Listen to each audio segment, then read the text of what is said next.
Rise up, the Dukes are back, and now it's time to rise up. The crew is back, and now it's time to rise up. The Dukes are back, and now it's time to rise up. Rise up, rise up. The Dukes are back, and now it's time to rise up. The crew is back, and now it's time to rise up. The Dukes are back, and now it's time to rise up. Rise up, rise up. Now we're taking it to sideline reporter all the way from Philadelphia, Alec. Alec, how's it going? Not too bad.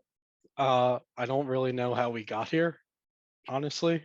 We were just like talking 24 hours ago, and then somehow we're doing a podcast tonight. So Yeah, as the many listeners all around the world know, we've been on a bit of a hiatus here at the D's on Fire podcast.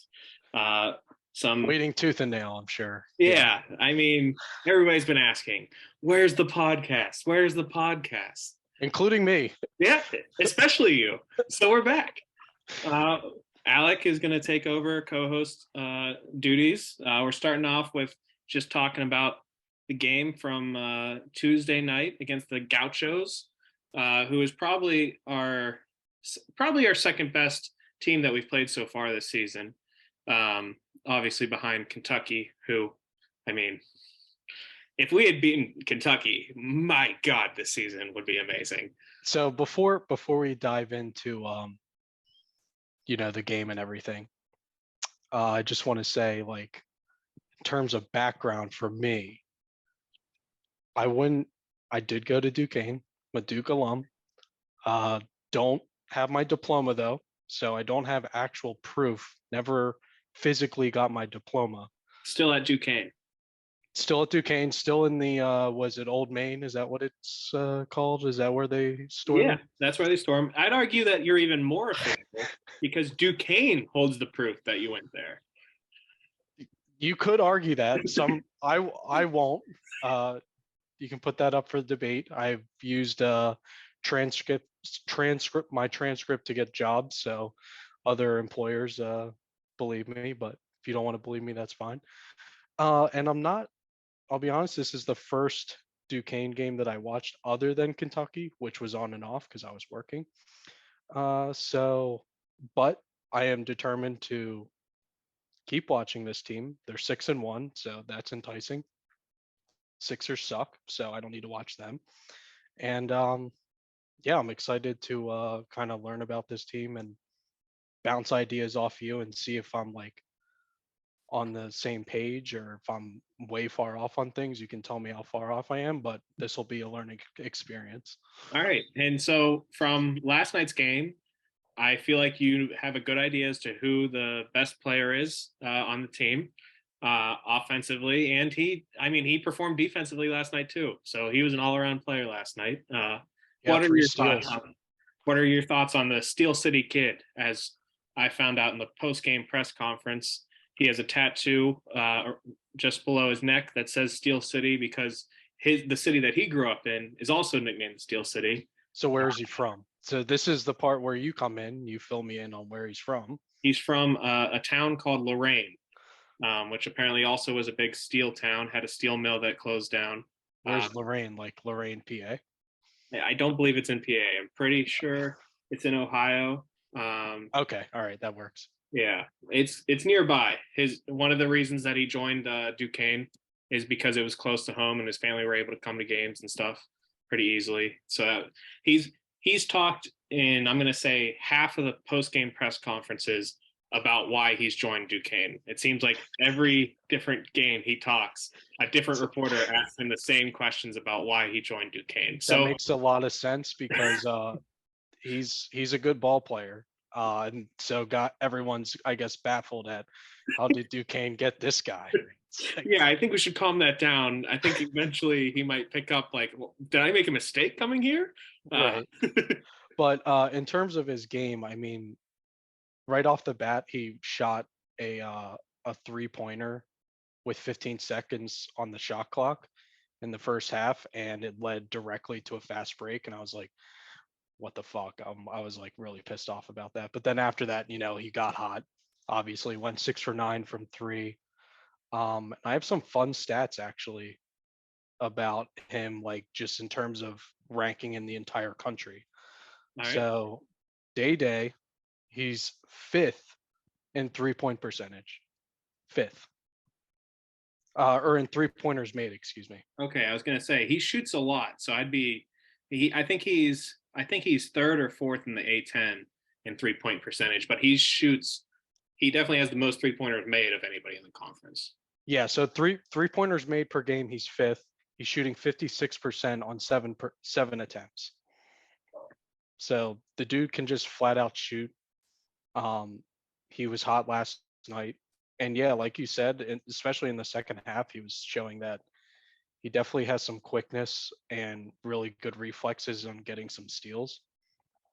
And that he was really impressive to watch last night. All right, and then I want to hear your thoughts on everybody from what you watched, so I can see what your perspective is just from the last game, where it's not really filtered too much from the rest of the season. So I think especially just comparing from an overall team perspective from the few games that I've seen between last season and this season, I feel like the biggest difference is the amount of ball handlers that we have this season that can create. They're not necessarily creating their own shot. I mean, some of them are, like Day Day was, and there were instances where that was necessary, but more so just like creating off the dribble, some dribble penetration, kick it out, and then getting open shots for guys. Whereas last year we had like maybe one guy who could do that, and this season it seems like we have three or four that can do that, which really opens up the floor. Yeah, last year's guy was Primo Spears. Right. Yep. He was the freshman who transferred to Georgetown after the year.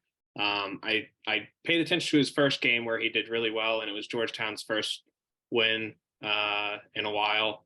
So it was a huge deal, and he played really well.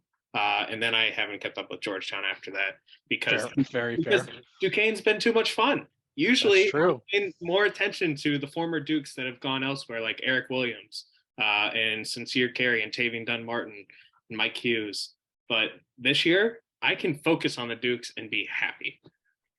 Yeah, I mean, 6-1. You know, as PMT says, you don't apologize for your record. You know, win's a win. Don't apologize for winning. But yeah, from a team perspective, I mean, only 11 turnovers last night. That's really good. Shot 42% from three as a team, not just, you know, it wasn't just Day Day out there hitting shots. Yeah, and Jimmy Trey Clark. I mean, last night in particular, he had probably 4 shots from that right side of the three. Yeah. Just go in and out. Yeah. Yeah, there was one. It was I don't know how it went out of the net. Like it was literally going into the basket. Um but yeah, I think the one of my concerns though was kind of like, and I was kind of shocked on the rebounding stats. I felt like they gave up a lot of offensive rebounds, but I'm only seeing 8 for the game, and actually Santa Barbara gave up more. But I don't know. There were a few times where like the big would come step to help, and then they would attempt to block the shot. And that's kind of the down part on the playmakers I was talking about earlier with the shot creation. Like they're all kind of short, like really short. And so when they're down there, like when the big guy goes for a block, like all those guys are too short to get the rebound, then leads to offensive rebounds. Yeah, and I will say Tevin Brewer in particular is the point guard who's out there most often, and then Kareem Right. Rozier is kind of like the backup point. Both of those guys definitely struggle getting rebounds, but I mean they're point guards. That's not necessarily their job. And then 5'8" though. I mean, I'm 5'8". Just throwing that out there. And you're not exaggerating. You're an actual 5'8". No, I'm a literal 5'8". Yeah. Usually people 5'8" say they're 5'10". Like myself. No, I'm 5'10". No. Yeah. A couple of shorties. Yeah. As you can tell, that's why we're here and not we don't have any. Well, it sounds like I could play for Duquesne if I really like put my mind to it. That's size true. doesn't matter. You just have to be a much better athlete than we were, and we would have had a shot. Yeah. I mean, I tore my ACL at Duquesne too, so I mean, probably wouldn't have gone very far. Yeah, you could just blame it on the knee. If only for that. If only Right. you didn't tear your ACL. It's And my ultimate crutch, both literally and figuratively. but all right. So from the bigs perspective, what bigs impressed you? What bigs gave you some concerns? What were your thoughts? Uh, I liked I liked Dixon a lot, especially defensively. 3 steals, 1 block. He's athletic enough where he can like go out on the perimeter and give a guy some help on the perimeter, but big enough down low where he can show help, and if someone's penetrating the rim, he can go up and block a shot. And he's averaging the most, I think 1.6 leads the team. Yeah, I think he's in Um, the top 5 in the conference in blocks per game as well. yeah, so He he just intangibles like defensively, he was really impressive, I thought. and I think you know this because you watched the Kentucky game in and out, but he's not usually a starter. Yeah, I found that kind of shocking when I was doing He some research before this. he is a freshman. He's very raw. He's very athletic. He was six Which of nine yesterday too. So I mean, yeah, I mean he was the third leading scorer on the team last night. he had I think 3 alley oop dunks, which I mean that's always a Love nice an alley oop. gets the people going. Greatest play in basketball. Um, and Dixon, Danbros talked about how high his ceiling is, how he probably has the biggest potential out Mhm. of the bigs and that have played. From what I've heard, Halil Berry, who hasn't played this year, might come back for the conference schedule part of the season. From what I was told in preseason practices, he was the best big man on the team, and we haven't seen him play at Duquesne, which I mean before the season was true for 90% of the team. So Right. the 2 returners from last year that played a significant amount of time was Austin Rotroff and Trey Williams. Now Trey has kind of had to play a lot more minutes at the 4 than originally planned because of the injuries that we've had. Um, Right. but what were your thoughts on how Trey and Austin look this in last night's game compared to last year? I would say Trey was solid. I mean, there were times where I felt like he could have done more offensively. I feel like offensively he looked a little limited. Like I remember one play specifically, he was just like he ended up getting fouled, but he was just like backing up, and he just looked like he was kind of lost offensively at times in the game. But there were other times where he made some key buckets, um, and then yeah, just eating up a lot of minutes. And in the post game press conference, he was the other person next to Day Day out of the players that attended. He did mention that he had to focus a lot more on rebounding and defense because he realized that offensively he just wasn't there tonight.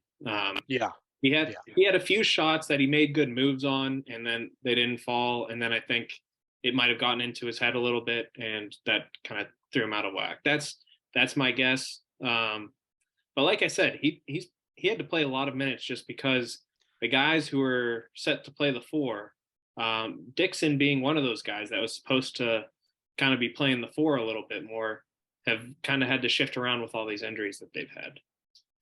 yeah. No, I mean, whenever you have to cover and play more minutes than you're used to, that'll definitely lead to some struggles offensively, especially especially at this age. I mean, as you know, but listeners don't know, I'm more of an NBA guy, so like just when injuries happen, it's a lot easier for those guys to cover minutes, but in college it's, totally different. Were there any other guys that stuck out to you on Duquesne when you were watching last night? Um I mean, Brewer was really probably this he was probably the third most impressive player. Like Dixon, I found like he looks really raw, and just I feel like if he just hones in some of his skills, he can be a really, really great player. But Brewer was super impressive, creating off the dribble, getting some assists for guys, getting his own shot, getting to the line. That's something that I would like to see a little bit more from this team. I was trying to find points in the paint stats for trying to see like if we get a lot of points in the paint. I couldn't find any on any websites, but I did see we're 287th in free throw attempts per game as a team. I feel like that's just a damn broad philosophy. I just feel like we're kind of penetrate, kick, shoot the three, and that's kind of been the offensive philosophy. So, but Brewer was the exception to that. I mean, he got to the line 4 times, made all 4 of his free throws. Yeah, it's odd because Dambrot's style at Akron for the MAC was kind of a big dominated offense, and he wanted to bring that over to Duquesne, and he recruited bigs, and I mean that was the kind of offense with Weathers and Hughes for a little bit, where they really did attack those spots, and then I don't think they've had the guys to really attack last year or the year before even. Yeah. And so I guess it was more of like trying to, sorry to interrupt, but like a balance of, we did have some in between like bigger guys last year, but it really shrunk the floor. And so there wasn't that dribble penetration, like I said, compared to last year. And then this year we have that dribble penetration, but those guys are really small, and it's college, so you can't find the perfect player. Yeah, and I mean, you mentioned this to start off the podcast. The guys can shoot threes, so it's tough to say you need to drive at the basket more when you're making those threes. True. No, you're absolutely right. I'm just nervous that we all know, like Charles Barkley. He doesn't like guys who just rely on the three too much, because he can get really hot and can get really cold. Yeah, and that happens. And Day took some tough shots, and he made some tough shots to his credit, but some of those shots were at the end of the shot clock, didn't have anything, heaved up a prayer, and they went in last night. So I'm gonna give him credit for last night, but I don't think you can keep doing that throughout the entire season. I agree with you in the big picture of things, but I tell you what, he's special. He's special. Last night was not the only time that he's done that and it's worked. It's crazy. It just seems like he is special. That's the right word for it. I do think that going into this season, we were excited to see what the formation was going to be with people getting minutes and who was going to play. And then it looked like in the first few games that there would be really difficult times finding players that are going to play 30 of the 40 minutes, because it seemed like everybody was going to play 20 with how deep our team was. And now with the injuries, we are kind of seeing a starting 5 and a few guys off the bench. And Dambrot said that it's a flow system. If a guy doesn't have it, he's fine subbing him out. In previous games, McGriff, who you probably didn't even see much of last night, was one of the other wings. He was starting and getting a bunch of minutes when Tevin Brewer was out. So, and then once Tevin Brewer came back, McGriff's role has gone down, but he's had games where he got hot and then he just stayed in. So it's not the worst thing to have a bunch of guys like that. But I gotta say, it's gotta be frustrating to be one of those guys where you might be playing 25, 30 minutes a game, you might be playing 10. Yeah, it is tough. I liken it to I feel like in soccer where you just need like a little bit of a run of games. Like if you start one game, sit the other game, like doesn't really get that guy in a rhythm to allow that guy to make mistakes. But it's kind of like you got to find the hot hand. Just like Pulisic at soccer, it is tough to get that momentum going when you're in and out, not playing consistently. Yeah. I will say one of the guys that I've loved watching this year, and the coaches and players have talked about it. Austin Rotroff is the rebounder of the team. The reason that Duquesne's numbers were much better than you thought they would be is because he cleans up the boards, and it's not even, obviously he's not out jumping people. He just knows how to position his body, get to the right spot, and has just mastered this art of rebounding. And I think he going into last night, I think he was leading in rebounding efficiency, which I'm not even fully sure of how that stat is calculated, but leading the NCAA in rebounding efficiency. So leading, holy shit. yeah, it's crazy because at the start he's coming back from injury, so he wasn't playing many minutes. But when he was still getting 8-9 rebounds a game. So no, that's what I was gonna say. That's what I was gonna bring up. Like in terms of other guys being impressive off the bench, he was definitely a key player last night. Just doing the dirty work, like you said, getting rebounds for this team. And he's not, he's not athletic, but it's all about positioning. Kevin Love. Kevin Love wasn't that athletic, but he had that year, those years on the Wolves, he was getting double doubles, 15, he was averaging like 14, 15 rebounds. Reminds me of him. Just if you get in the right position, you can be a really good rebounder. and going back through the teams that we've played, Colgate, who is probably our third biggest win, upset Syracuse right before we played them, and then beat Monmouth right after we played them. So they've played some pretty noteworthy teams. Lost a heartbreaker to Buffalo to open up the season, 88-87, and then interestingly played a lot of they played Brown and Penn. So two Ivy League schools in the non-conference schedule for them. But there were definitely teams that we should have won, and we did, which was South Carolina State and Alabama State, and probably North Florida. But Colgate, UCSB, and honestly Montana, I feel like those teams are kind of on par with either the lower or mid level team talent the A10 usually has.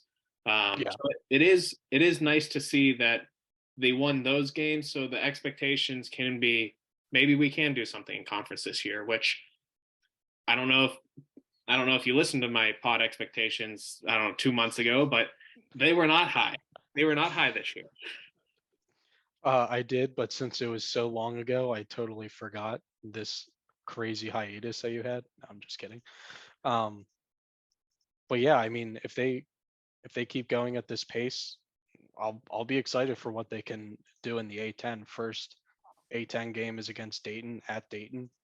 That'll be, probably won't win that game, but just want to see kind of how they look, how they respond to adversity, and if these guys can step up. Well, I mean, when you have a player like Day Day, I mean, he's like 20, I think he's 27th. He's top 30 in scoring in the entire Division One. So if you have that player in Division One, that's like, you kind of always have a shot, I feel like. Yeah, and I mean, like I said earlier, Dan Brush talked a lot about depth and how there aren't too many players that they'd lose out of the starting lineup and they wouldn't be able to carry on. Mm-hmm. Day might be the exception, and it's not because we don't have talented wings behind him. It's just his stardom is just that much higher. Where even if you have a good replacement level player ready to go, it's still a huge drop off because of how talented he appears to be. It's one of those players where you do sort of question how Duquesne got him, but also what Duquesne could have been with him playing all four years here as opposed to just his grad transfer year. Yeah, it really does, because there were times last night, like it wasn't just the shooting, especially in the second half. I saw this, like he was playmaking, like he was getting guys open shots, and he would penetrate and then kick it out to the wing. So he's like just an overall offensive weapon. Like it wasn't just the shooting, like that's the main story from the game last night, but I was impressed, especially in the second half. His style of play, I mean, with the points he's putting up, it's crazy to say that he's not being selfish at times, but it really doesn't feel like he's being selfish at times. It feels like he's playing within the offense, and there's just opportunities that happen, and he takes advantage of them. And I mean, the exception being when it's late in the shot clock, he's going to put it up. And you know what?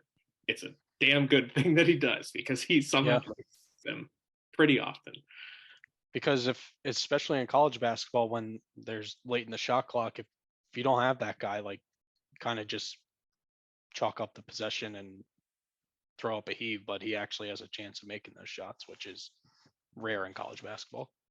Yeah. And I do just want to touch on this. Duquesne's next opponent is Ball State. They're typically a mid. They're a mid-major team that people know about. They're not necessarily in the tournament every year, but they're never a bottom of the barrel sort of team, which, I mean, is progress over even Duquesne's, I mean, history and reputation. We've definitely gone back and forth, even under Dambrot, which he another thing that comes up often in the post-game press conferences that he cannot stand is everybody wants to ask him to compare last year and this year, and every time he starts off with, "I do not want to think about last year. That year is dead and buried." Very fair. I mean, yeah, last year was ugly. Yeah, and that was a big trend because, of course, we've matched the win total from last year already through the first month of the season. And he didn't take any solace in that stat. All he said was that just shows how terrible we were last year. So, I mean, yeah, he's right. I work with a guy who went to St. Joe's, and so we were, we were talking a little about basketball, some A10. He didn't pay attention to how St. Joe's did, but he knew they were trash last year. And I was like, they weren't as bad as Duquesne. He was like, no, St. Joe's is like really bad. I'm like, I'm telling you, Duquesne was last in the A10 last year. We were worse. One win in the A10 play, and it was very early on in conference play. UMass still really ticked off about that, but their season also off to a hot start this year with their new coach, Frank Martin, of South Carolina fame, where he took that team to the Final Four. An incredible get for the conference. Yeah. Honestly, I've tweeted from our Twitter account that I'll give you the access if you want, but you don't use social media, so I don't know how active you'd be on that. Sorry, listeners. You can't follow me on Twitter, Facebook. I'm the worst podcaster of all time. I have no social media, so you have to listen to this podcast to get all of my unfiltered thoughts. Very exclusive, which I'm sure everyone is clamoring for. You still have a Discord for the Trill Withers show? I think I deleted that. Oh man, Discord. There's a brief moment where you had a social media account. That's right. I didn't know that counted, but okay. Yeah, I guess you're right. Yeah, that counts. It was as close as we got, Alec. That's right. That's as close as we're getting. And then after Ball State, unless we start making money from this, I'll consider it. Okay. Yeah. There you go. That's incentive for everyone. And when you say making money, you mean more than like $1, huh? If it's like $50, that would be impressive, honestly. All right, that's true. Speaking of which, if you would like to sponsor the podcast, feel free to contact me at the DUQ is on fire at gmail.com. I will seriously take any inquiries and very seriously consider them. We're desperate. Marshall is the opponent after Ball State. The girls just played Marshall earlier this week. They had an incredible game. They shot like 60% through the first three quarters, had an 18-point lead, and forced Marshall into. There were multiple times where Marshall had 5 possessions in a row where they turned the ball over. The girls had a stranglehold on the game, and then the fourth quarter was all Marshall, and they came back and cut the lead down to 4 at one point, and then the girls hung on. Also off to a 5-1 or 6-1 start this year. 5-1 start so far. So Duquesne basketball, it's back. We're back. We're good to go. And the podcast is going to come out on Friday, but I'm going to the girls game tomorrow with Thursday with Archer, my 6-month-old, who will be at his first Duquesne event. It's amazing that it's taken this long for me to get him there, but This long. yeah. I mean, if you knew me in college, That's true. it's an upset that it's taken this long. I hope you guys enjoy the game tomorrow. That sounds like it'll be awesome. Yeah. So we'll see how the girls do, but I'm pretty confident, especially since their entire team seems complete, where there's not a single player that's scoring 20 points a night, but every night there's 6 girls that are scoring like 9, 10, 15, somewhere in that range a night. And the player of the month this month for Duquesne was the point guard, TJ McConnell's little sister, who is one of I three know she's players, good. Yeah. one of 3 players in the NCAA for the women's side to have a triple double this year, and I think is top 20 in double doubles so far. As a point guard, and the triple double was with rebounds. She's a great rebounder. She's a great defensive player. I think she had 5 steals last night. I would expect nothing less from a McConnell. 2 nights ago. Yeah, McConnells know how to steal. They know how to assist. They know how to hustle, and she knows how to score. I think she's averaging around 12 or 13 points per game, shooting, I think, over 40% from 3. Just an all-around great player. Something she can boast about against TJ, because that's the one weakness in his game. He's never been able to get that shot, unfortunately. Well, hold on. You say never. Since I'm from around the Pittsburgh area, he was averaging like 40 points a night in high school, Alec. He had a 3-point shot. We're going to go back to high school. We're going back to high school. He had a 3-point shot. He adjusted to the system. You're talking about his sister and Duquesne college basketball games. What was he like in college from 3? He was efficient. He didn't take many. He was more of a penetrator and dish guy. That was his style, which his sister also mimics. I mean, when he's open, he'd take them and he'd make them. But I mean, he had the ball in his hands a lot. It was his job to get the offense going. Oh yeah, no doubt. Yeah, and listeners, I don't know if you can see the nice background, but TJ McConnell is featured going for a layup in the city game against Pitt after he stole the ball. I remember that game well. There was so much potential with him, and then he went to Arizona, where he thrived, and then went to the NBA and is doing great. If you think about it, I wouldn't even really know who TJ McConnell was probably if he didn't go to Arizona. Like a big program like that, and then make it to the NBA. If he stayed at Duquesne, do you think he had a chance to make the NBA? I will say, I don't know if he makes the NBA at Duquesne. That said, I think you would know of him solely based off of that's true. Going to Duquesne. But yes, outside I'm an of NBA guy. I'm a Sixers guy.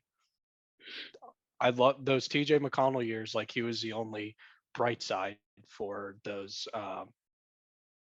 terrible years. Those process Sixers in the beginning of the process, the dark days of the process. And then he got paid. Now he's on the Pacers with arguably the deepest backcourt in the NBA, with Halliburton and TJ leading the charge. Halliburton leading the league. I would emphasize arguable. I would bold italicize that. Halliburton leading the league in assists, and TJ McConnell also in the top 60 in assists. So you came really prepared for this podcast. I looked up TJ stats before the podcast. I'm not gonna lie. I had to check in and see how he was doing. Knew he'd be coming up in the podcast at some point. And that's a fair point. That's good on your part, honestly. And of course, the other professional Duquesne Duke, Christian Kuntz, long snapper for the Steelers, just still perfect. Even with a backup kicker now, no adjustment on his part. He's still putting it in perfectly for those kicks. The kicks haven't been perfect, but his snaps have been. So that's all you can ask for from a snapper. Absolutely. To be healthy and to do the job, and he does it. Yeah. So, you're gonna be watching the games a little more closely now on. Excited to hear the recap for next week, where we'll have two games to go over, I believe. I was gonna say, is one on Thursday, I believe? Yeah, so we might. We'll see. We might record. No, it's not going to be worth to record on Thursday. We'll see. We'll see. We'll see. We'll keep the listeners on their toes. Well, the listeners will listen on Friday, and we'll see whether we talk about Marshall or not. That's true. But if we sound groggy, then we listen. Then we watched. You know what? If we're talking to Marshall, we're going to be doing it live while the game's going on. We're going to be reacting as the game goes. A live watch. Well, pardon my take. I will say, just looking quickly on ESPN, kind of the predictors, it looks like that'll be the closer game compared to Ball State and Marshall. 54% chance the Dukes win.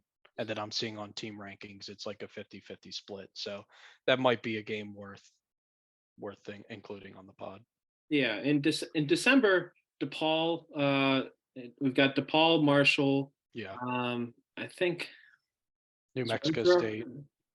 No, New Mexico State and Winthrop were heavily favored right now, and we're heavily favored on Indiana State. So like the two bigger tests left, according to expectations, is Marshall and DePaul. DePaul, we got. I mean, every team kicked us while we were down last year. DePaul was one of them. Marshall, always a decent program, and Dan Brott knows them well. Playing in that area, he recruits the heck out of West Virginia, Ohio, Michigan, and I mean some local Pittsburgh kids, but Pittsburgh is not known for its high school basketball prowess, unfortunately. At least on the guys' side. Girls' side, we've actually developed. I mean, a lot of Duquesne's current players are local kids now, which is a big shift from when we were in school and it was a lot of international playing. So that's always a good sign. Yeah. So especially if you find the good ones. Yeah, that's the important part. Yeah. If you have a bunch of local kids and they're not good. Yeah, no. I don't want local. If I'm in North Dakota, I don't want to be recruiting basketball from locally. I'm not going to do that. I don't know. I don't know about North Dakota. They might have some big men that's unfair to me. I'm assuming a lot of things about Dakotans or North Dakotans. Dakotans, I think Dakotans. Yeah, sounds good. That sounds right. So next podcast, we might be doing a live watch along with the Marshall game going, and we'll learn a lot more about North Dakota beforehand too, so we can talk about that a little more intelligently when it comes to basketball. Extensively, yeah, on North Dakota. Yeah, our high school recruiting knowledge of North Dakota players is going to be phenomenal next podcast. Oh God, I hope not. All right. You can do South Dakota. I'll do North Dakota. Been to South Dakota. Fun fact. Wow, I have not. I've got a Mount lot Rushmore. of the real East, Mount Rushmore. A lot of the East Coast down. Not much west still. A lot of motorcycles. I think I went during like a motorcycle festival or one of the there were more motorcycles than cars. Wow. You would not expect that because you have to go a pretty far distance I'd imagine. They're those guys travel, and girls. Mostly couples, mostly like biker gang, like leather jacket couples. Well, that makes sense. Especially at I know it's not a festival because that's not a. No, that is a horrible word that we're using. It's like a rager for motorcyclists. Man, I guess we'll stick with rager. I know there's a better word. We're not going to come up with it. But yeah, at those events, you definitely think that the married couples are going to be going together to those things. And I'd imagine if one biker's in the family, the other person's got to be kind of like, even if they don't have their own bike. Just breed bikers. Even if they don't have their own bike, they're riding, holding on to their hubby or the other way around. Yeah, no, they are. Yeah, I saw a lot of that.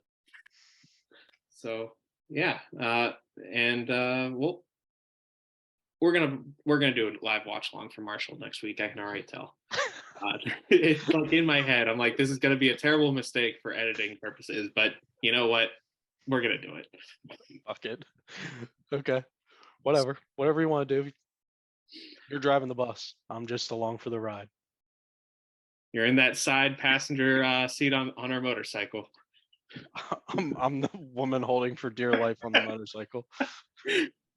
And yeah, that's a great image for you guys all to think about at home as we close out and we ride off into the sunset for this podcast episode. Alec, it's been a pleasure, and I think a great first episode. Yeah, I'm happy with it. Hopefully we can continue some more. Absolutely. All right, folks. Talk to you next week. Adios. Back and now it's time to rise up. Rise up.